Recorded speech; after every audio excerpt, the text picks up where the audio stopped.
이 시대에 무엇보다도 중요한 것은 낙심하지 않고 우리가 소망을 갖는 것이다, 이런 생각이 들어서 오늘 설교 소망으로 사는 사람이라고 하는 CD를 가지고 두 번째 함께 말씀을 나누게 될 때 왜 우리가 소망을 가져야 되는지, 소망의 신비에 대해서 함께 말씀을 나누려고 합니다.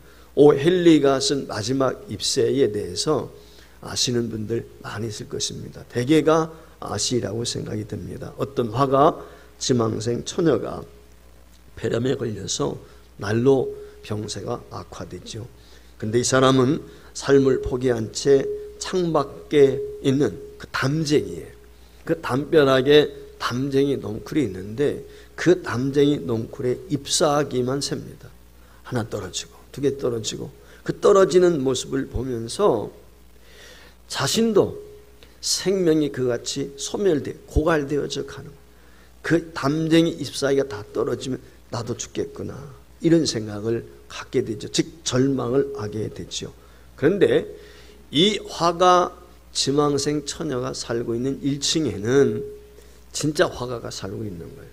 나이든 화가가 사는데 그림도 잘 그리지만 무명의 화가예요. 유명하면 좋으련만 유명한 인사가 되었으면 좋겠는데 무명한 화가이기 때문에 간판이나 그리면서 근근히 끼니를 때워가는 그런 화가입니다. 젊은 화가 지망생 처녀가 어느 날 창문을 보니까 담쟁이 넝쿨이 다 떨어져서 하나밖에 남지를 않았단 말이에요. 그것을 보면서 절망합니다. 저 마지막 남은 잎새가 떨어지면 나도 죽겠지, 이런 생각이 들었어요.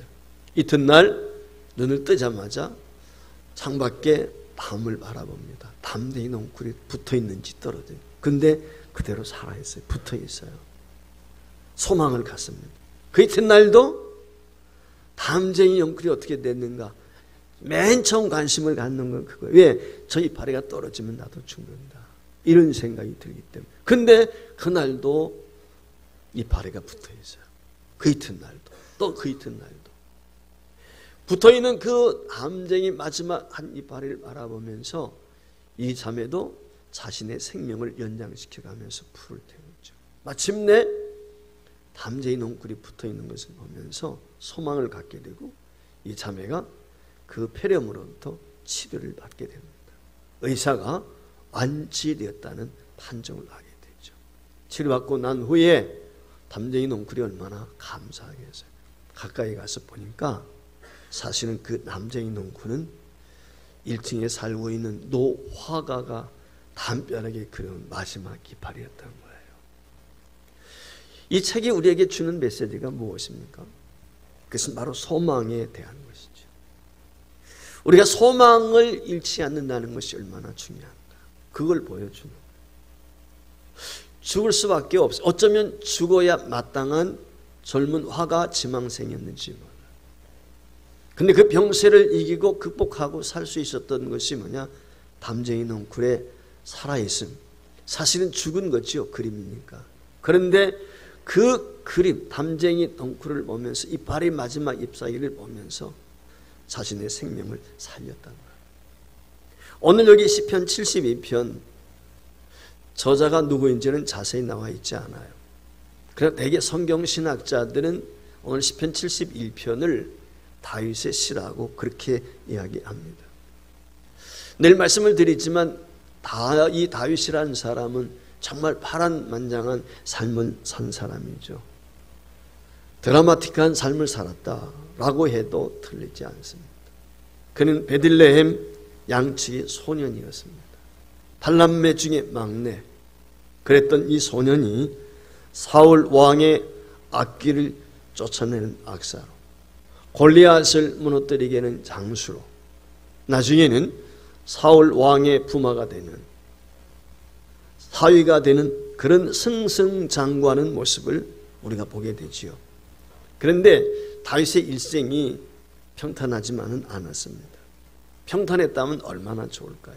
근데 다윗은 곧 사울 왕의 미움을 받죠.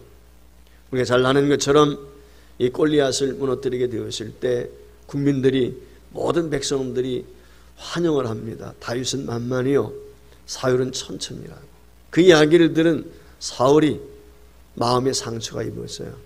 그래서 다윗을 미워하기 시작합니다. 어떻게 하든지 다윗을 죽이려고 합니다.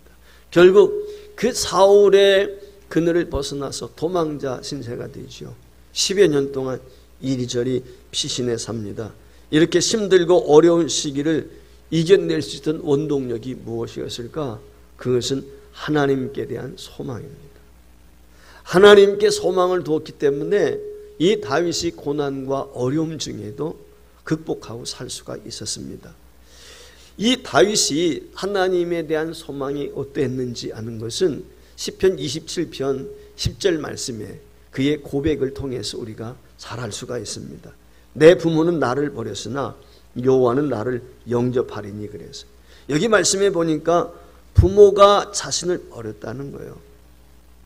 그런데 하나님은 버리지 않는다는 확신이 오늘 다윗에게 있었다는 것입니다. 그러니까 그 어떤 것보다도 하나님을 더 의지했고 하나님을 바라보게 되었고 하나님께 소망을 갖게 된 것입니다. 사랑하는 여러분, 우리도 마찬가지죠. 우리도 살다 보면 크고 작은 일 만납니다. 어려운 상황에 빠지죠. 지금이 그렇죠. 코로나19 시대에 어렵지 않은 사람 어디 있어요? 불안하지 않은 사람 어디 있겠습니까? 어쩌면 총체적으로 전 국민 모두가 두렵다고 생각합니다. 이런 상황은 지금까지 없었죠. 전쟁이 아니었다면. 그런데 지금 상황은 그런 상황이란 말이에요. 힘듭니다. 고통스러운 순간들 많이 있습니다. 힘들고 어려울 때, 고통스러울 때 때는 극단적인 선택을 하는 사람들도 있죠. 안타까운 것 중에 하나가 무엇입니까? 우리나라가 OECD 국가에서 자살률 제1위라는 거예요. 왜 자살합니까? 힘들고 어려우니까. 종착역에 도달했다고 생각하게 되기 때문에 하루에도 거의 40명에 육박하는 사람들이 이 땅에서 스스로 세상을 등지고 있단 말이죠. 그러나 여러분, 그렇게 힘든 상황 가운데서도 저와 여러분이 다시 일어서야 됩니다. 다시 일어서야 될 이유가 있습니다. 소망에 하나님이 계시기 때문에. 하나님이 우리의 소망이시기 때문에 그래요. 다윗도 고통스러웠습니다. 힘들었습니다. 어려웠습니다. 포기하고 싶을 때 참 많이 있었습니다. 그러나 그 힘든 세월을 버틸 수 있던 원동력이 무엇이냐? 하나님께 있었습니다. 하나님께 소망을 두었기 때문에, 하나님이 나와 함께한다는 믿음에 대한 확신이 있었기 때문에. 오늘 우리에게 가장 절실한 것이 무엇인가? 이 시대에 필요한 것은 소망을 갖는 것입니다. 소망을 잃지 않는 것입니다. 우리도, 우리 모든 백성이, 이 국민들이 다윗처럼 일어서고 다윗처럼 승리할 수 있기 위해서, 다윗처럼 쓰임받기 위해서 필요한 것이 무엇이냐? 그것은 우리 마음에서 소망을 잃지 않는 거예요. 소망을 갖는 거예요. 세상 편으로 말하면 희망을 갖는 것입니다. 오늘 이 아침 함께 예배하는 모든 성도들이 소망의 사람이 되기를 주의 이름으로 축원합니다. 왜 오늘 우리가 하나님께 소망을 둬야 됩니까? 소망이 갖는 신비로운 모습을 이해하게 되면 소망의 사람이 될 수밖에 없습니다. 다윗은 하나님께 소망을 두었습니다. 이유가 무엇입니까? 첫째, 고난 가운데도 다윗이 절망하지 않고 하나님께 소망을 두었던 이유가 있습니다. 오늘 본문 말씀에 보면 다윗이 그렇게 이야기합니다. 내가 누구한테 피한다고 그랬습니까? 여호와여, 내가 주께 피하오니. 오늘 시편의 내용의 말씀에 보면 다윗이 어려움을 만났어요. 환난 만났어요. 그런데 하나님께 피하는 것입니다. 하나님께 피하면 된다. 다윗에게 가지고 있는 어려움이 왔을 때, 환난이 왔을 때 그가 확신하는 것은 무엇이냐? 하나님께 피하면 된다. 하나님을 의지하면 된다. 하나님이 나의 그늘이 되신다 라고 하는 거예요. 여러분, 시편 18편에 나와 있는 말씀처럼 하나님이 나의 산성이 되십니다. 나의 피할 바위가 되십니다. 나의 구원의 뿔이 되십니다. 나의 힘이 그게 다윗의 고백이거든요. 그러니까 하나님께 피하면, 하나님 밑에 들어가게 되면 하나님이 우리의 그늘이 되어주시어서 우리를 지키시고 안위해 주신다는 확신이 있었기 때문에 다윗은 어려움이 오게 되었을 때 하나님을 바라보고 하나님 그늘 밑에 피하는 거예요. 여러분 잘 아는 것처럼 다윗이 어떻게 합니까? 사무엘상 22장 1절 2절 이 말씀에 보면 이렇게 다윗이 아둘람 굴에 도망가 있을 때 하나님께서 다윗에게 주시는 은혜가 있어요. 거기 말씀에 보면 이런 말씀이 나와요. 다윗이 그곳을 떠나 아둘람 굴로 도망하며 환난 당한 모든 자와 빚진 자와 마음이 원통한 자가 다 그에게로 모였고 그는 그들의 우두머리가 되었는데 그와 함께한 자가 400명 가량이었더라. 그래서 이게 무슨 말이냐면 다윗이 사울 왕이 자신을 죽이려고 하니까 도망을 갔어요. 광야길로 도망을 갔는데 어디로 갔습니까? 아둘람이라고 하는 굴이 있는 곳으로 간 거예요. 이 아둘람 굴은 예루살렘에 약 한 36km 정도 떨어져 있는 석회 동굴입니다.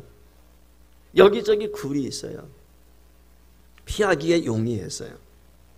다윗이 그곳에 숨어 있다는 이야기를 듣고 사울 왕의 밑에서 사울 왕의 통치 아래에 있던 사람들 가운데 아마 신하도 있었을 것이고 장수도 있었을 것이고 부자였던 사람들도 있었을 거예요. 평민들도 있었을. 그런데 억울하다고 생각이 되는 원통한 일, 어려움을 만난 사람들, 피할 길이 없는데 다윗이 엔드게 굴에 있다더라. 아둘람 굴에 있다더라. 그 아둘람 굴로 찾아오는 거예요. 그 사람들이 몇 명? 400여 명이 되었다는 거예요.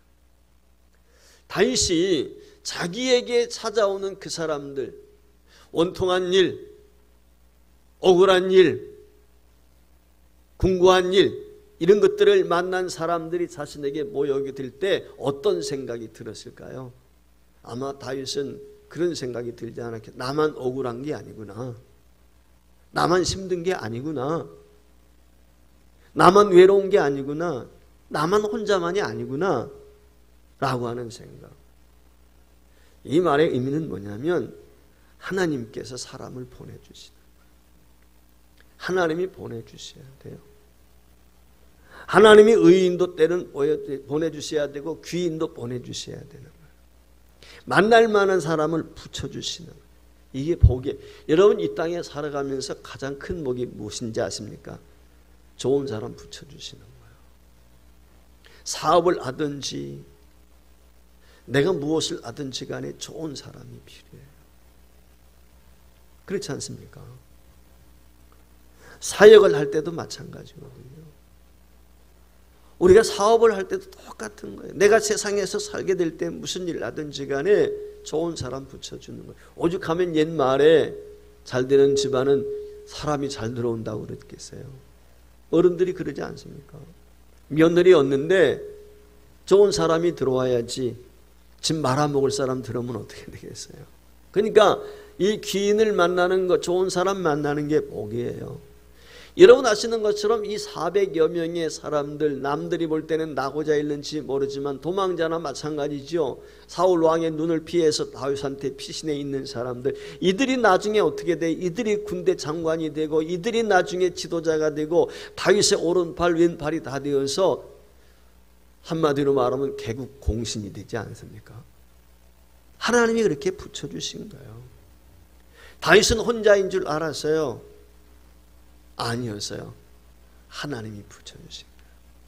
저와 여러분이 하나님을 바라보게 되면 하나님이 만날 사람 만나게 해주세요. 붙여주십니다. 열왕기상 19장 말씀에 보면은 그런 말씀이 있어요. 여러분 엘리야가 절망 가운데 빠졌습니다. 낙심합니다. 이세벨이 자기를 죽인다는 거예요. 여러분 18장 말씀에 보면 갈멜산에서 어떤 역사가 일어납니까? 850명 우상을 섬기는 제사장들과 싸움에서 이겼던 사람 아니에요? 그런데 이세벨이 자기를 죽인다고 쫓아오니까 도망가요.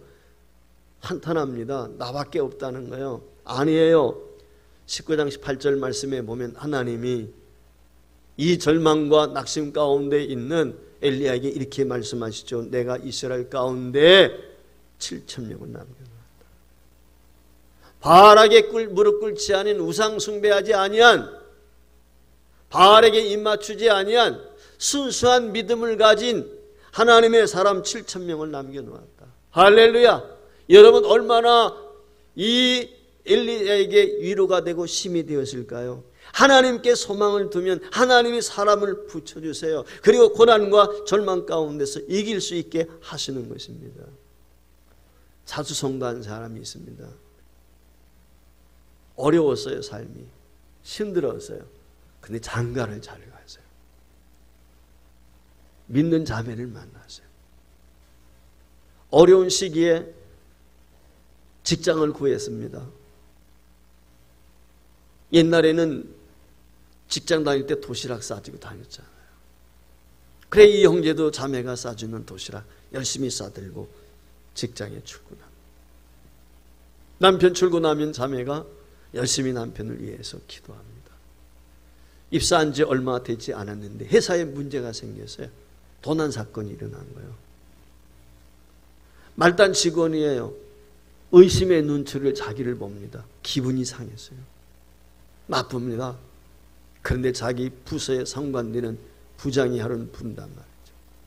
혹시라도 하는 눈초리로 자기를 보면서 그 도난 사건에 대해서 질문하게 돼서 기분이 너무 상했어요. 집에 돌아가서 회사 나 못 다니겠다. 회사 때려치워야 되겠다. 투정을 합니다. 그런데 하나가 격려합니다. 힘을 줍니다. 이튿날 출근하는데 도시락을 척척 깠습니다. 이 남편이 직장에 출근해서 기분 나쁘지만 오해를 받고 눈총을 받는 것 같으니까 왠지 뒤통수가 뜨겁고 말이죠. 힘이 든단 말이죠. 점심 식사하려고 도시락을 딱 열게 되었을 때 아내가 정성껏 차린 음식과 더불어서 쪽지 하나가 나와서 편지였습니다. 그 편지를 펼쳐보니까 나는 당신이 다른 사람을 의심하기보다 차라리 의심받는 사람이 된 것이 감사합니다. 당신의 억울함은 하나님이 벗겨주실 것이기 때문에 나는 당신이 의심하는 사람들을 비판하기보다는 축복하는 사람이 되기를 기도합니다. 그리고 당신이 억울함을 느끼는 그런 어두운 직장이기 때문에 나는 당신이 그런 직장에서 빛이 되기를 기도합니다. 그리고 마지막에 성경 한 구절이 적혀 있는데 베드로전서 2장 19절의 말씀이었습니다. 우리 한번 같이 읽어볼까요? 부당하게 고난을 받아도 하나님을 생각함으로 슬픔을 참으면 이는 아름다우나 죄가 있어 매를 맞고 참으면 무슨 칭찬이 있으리요. 그러나 선을 행함으로 고난을 받고 참으면 이는 하나님 앞에 아름다우니라. 이를 위하여 너희가 부르심을 받았으니 그리스도도 너희를 위하여 고난을 받으사 너희에게 본을 끼쳐 그 자취를 따라오게 하셨느니라. 그날 저녁 그는 회사 청소를 마치고 나오면서 자기를 이상한 눈치로 바라보았던 부장의 책상 위에다가 쪽지 하나를 남겨놓습니다. 저는 부장님을 원망하지 않습니다. 오히려 이와 같은 일로 서로 의심해야 하는 오늘의 세상이 참으로 원망스럽습니다. 그러나 그럴수록 이 세상은 정직한 사람을 필요로 한다는 채찍으로 오늘의 교훈을 삼겠습니다. 전 부장님을 축복합니다. 메모 한 장 써놓고 나왔습니다. 얼마가 지나지 않아서 다행히 누명이 벗겨졌어요. 인정을 받고 그의 직급도 그리 크지 않은 회사였지만 점점 올라가기 시작합니다. 그런데 그 회사의 오너가 후사가 없었어요. 아들이 없는 거예요. 마땅히 회사를 누구에게 맡겨야 되는데 맡길 만한 사람이 없는 거예요. 이 사람이 회사 사장님의 눈에 들었습니다. 모든 직원들이 인정합니다. 결국은 그 회사의 오너가 되었다는 것이죠. 여러분, 고난 가운데 소망을 잃지 않게 되면 하나님이 사람을 붙여주세요. 사람을 붙여주시는 겁니다. 제일 귀한 것 중에 하나가 뭐냐? 내게 사람을 붙여주는 거예요. 이것보다 소중한 것이 없습니다. 신앙생활할 때도 그래요. 기도의 동지를 붙여주고 함께 손잡고 걸어갈 수 있는 위로의 사람을 때로는 붙여주고 힘들 때 내 등 밀어줄 사람을 때로는 만나기도 하고 여러분들이 하나님께 소망을 둠으로 이런 은혜를 경험할 수 있기를 주의 이름으로 축복합니다. 두 번째, 하나님께 소망을 둘 때 소망의 신비를 경험하게 되는데 그것은 힘을 얻는다는 거예요. 사랑하는 성도 여러분, 힘들고 어려운 순간 하나님께 소망을 두고 하나님께 신뢰했더니 다윗이 깨달아지는 것이 있었습니다. 어머니 뱃속에서부터 나를 택하여 세우신 하나님께서 결코 나를 망하게 해서 절망의 노래를 부르게 하실 뿐이 아니라 기쁨의 찬양을 부르게 하실 것이라는 확신이 그에게 있었습니다. 다윗의 삶을 보면 넘어질 일이 정말 참 많았습니다. 여러분 아시는 것처럼 부모의 사랑을 받지 못한 막내 아들입니다. 팔남매입니다. 늦둥입니다. 막내니까.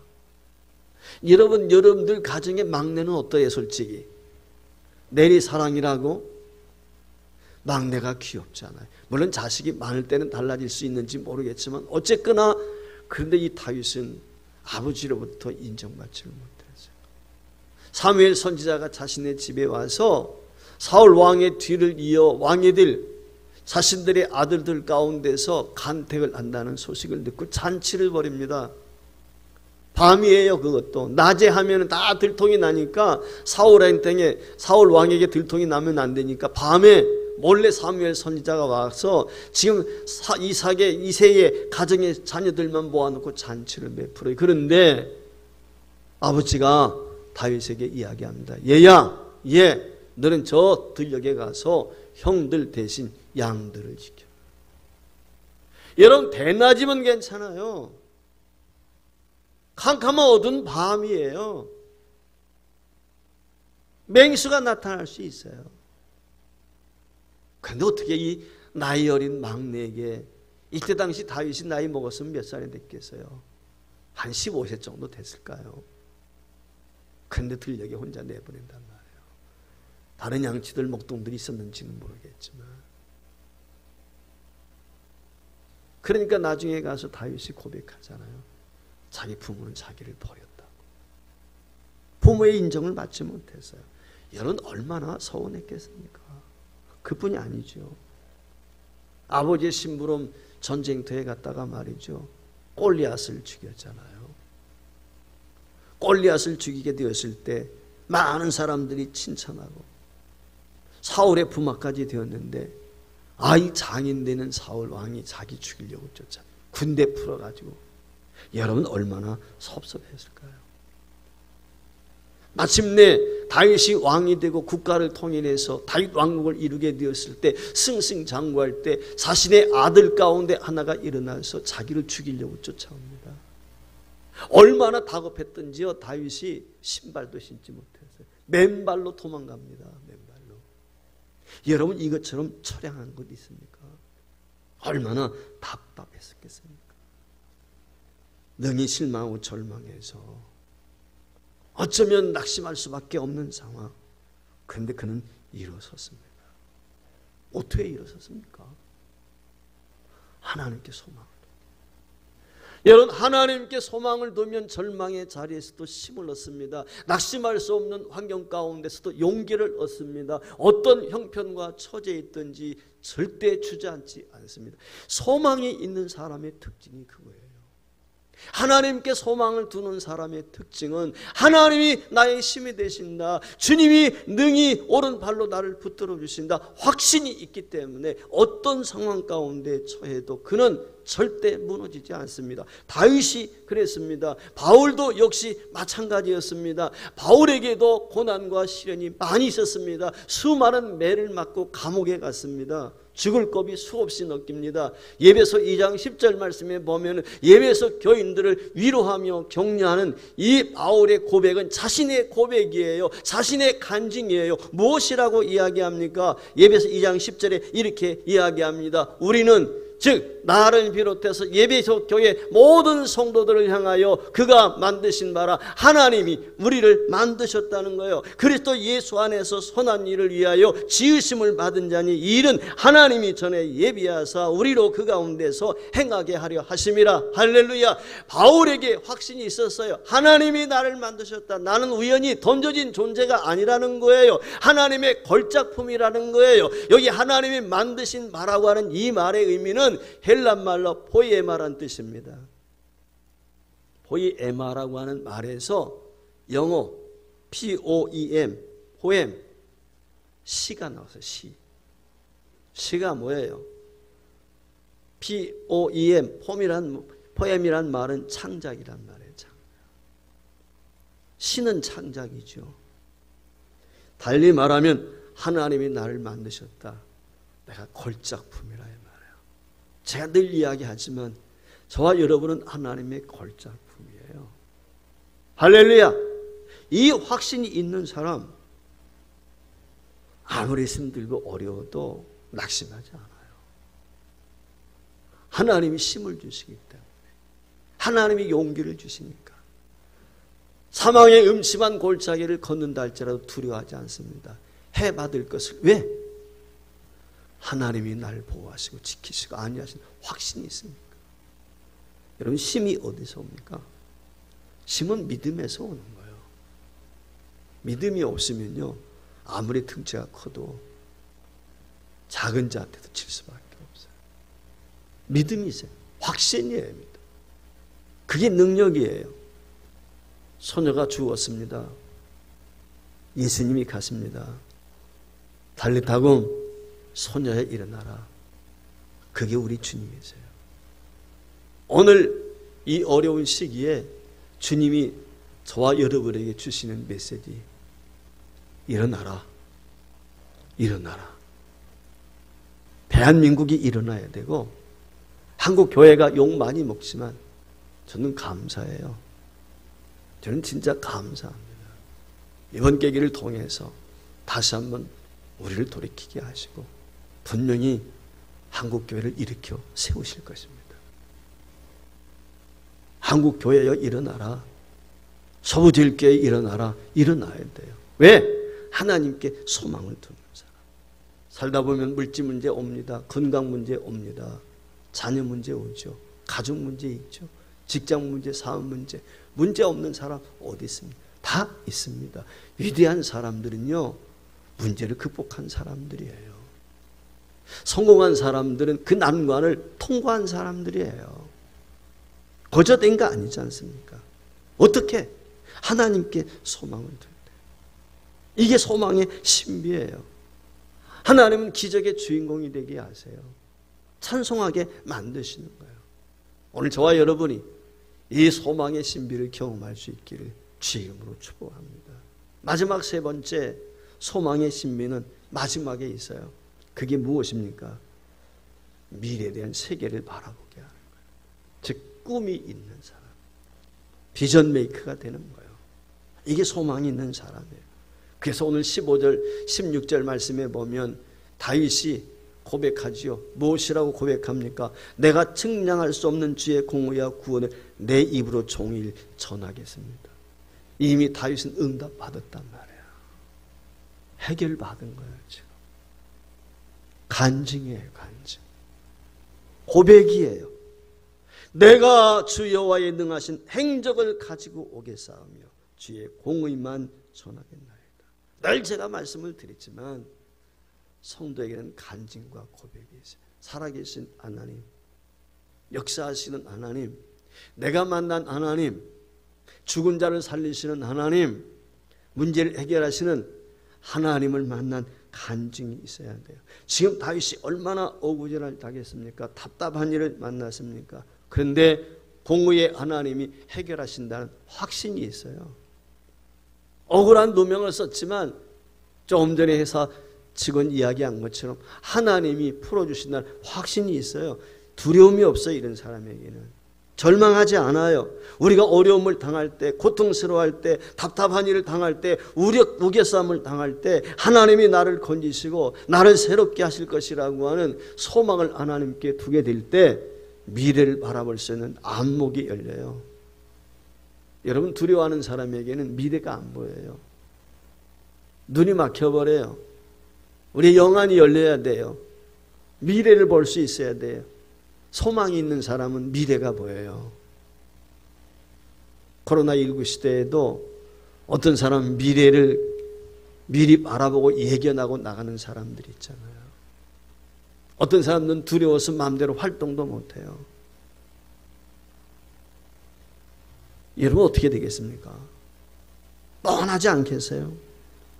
시편 42편 5절에 보면 내 영혼아 내가 어찌하여 낙심하며 어찌하여 내 속에서 불안해하는가? 너는 하나님께 소망을 두라. 그가 나타나 도우심으로 말미암아 내가 여전히 찬송하리로다. 이게 간증이잖아요. 간증. 자기가 그런 경험했다는 거예요. 그러니까 오늘 여기 낙심하고 있는 우리를 향해서 왜 내가 낙심하고 있느냐. 영국 목공소에 일하던 가난한 청년이 복음을 접하게 되었습니다. 전도자를 통해서 전도를 받고 예수를 믿었어요. 예수를 믿고 나니까 비록 목공소에서 일하는 목수에 불과하지만 꿈이 생겼어요. 기왕이면 나도 멋진 가구를 좀 만들어요. 열심히 일합니다. 견눈질 해가면서 기술을 배우고 10여 년이 지나게 되었을 때 자기만의 조그만 목공소 하나를 차리게 되었어요. 그리고 열심히 모델도 개발하고 그러면서 가구를 만들기 시작을 했습니다. 마침내 큰 가구 공장 사장이 되었어요. 어느 날 큰 가구 공장의 사장이 된 그가 세상 편도로만 성공한 이 사람이 공장 뒷동산에 올라가서 널찍하게 펼쳐져 있는 바위에 올라앉아 그 밑에 마을을 바라봅니다. 그러면서 지나온 자신의 어려서부터 목공소에서 직원으로 일했던 그때적부터 지금까지 삶을 돌아보면서 행복감에 하나님 앞에 감사합니다. 하나님이 나와 함께 하셨지. 자신은 지금 널찍한 바위가 떠받치고 있는 것처럼 주님께서 자기를 이렇게 하나의 뭐라 그럴까 받쳐주는 반석이 되셔서 나를 이 자리까지 오게 해주셨구나 하는 생각이 드니까 너무 감격스러운 거예요. 감사한 거예요. 그래 자신의 그 진한 감동을 주체할 수가 없어서 호주머니에서 메모지를 꺼내 시를 쓰기 시작합니다. 이 몸의 소망 무언가 우리 주 예수뿐이었어요. 우리 주 예수 밖에는 믿으리 아주 없도다. 굳건한 반석이시니 그 위에 내가 서리라. 굳건한 반석이 되시니 그 위에 내가 서리라. 찬송가 488장의 저자인 에드워스 모펫에 대한 이야기입니다. 그 위에도 이분은 많은 시를 썼고 후에 목사가 됩니다. 어떻게 보잘것없는 가난뱅이 목수에서 이처럼 위대한 사람이 될 수 있었을까요? 주님이 반석이심을 경험했기 때문에, 주님이 내게 능력되심을 체험했기 때문에, 주님이 나의 소망 되심을 확신했기 때문에, 그 주님께 소망을 두고 자기가 처있는 형편에서 낙심하지 않고 그 믿음을 갖고 주님을 바라보고 살게 되었을 때 마침내 위대한 족적을 남기는 하나님의 사람이 되었습니다. 사랑하는 여러분이요, 코로나19 우리를 어렵게 합니다. 모든 걸 힘들게 하죠. 모든 환경을 바꿔놓고 있죠. 그러나 이 또한 지나갈 것입니다. 하나님이 정하신 때가 있습니다. 언젠가는 끝맺게 될 것입니다. 그때를 기대하면서 소망 가운데 믿음의 주 온전케 하시는 주를 바라보고 승리할 수 있기를 주의 이름으로 축복합니다.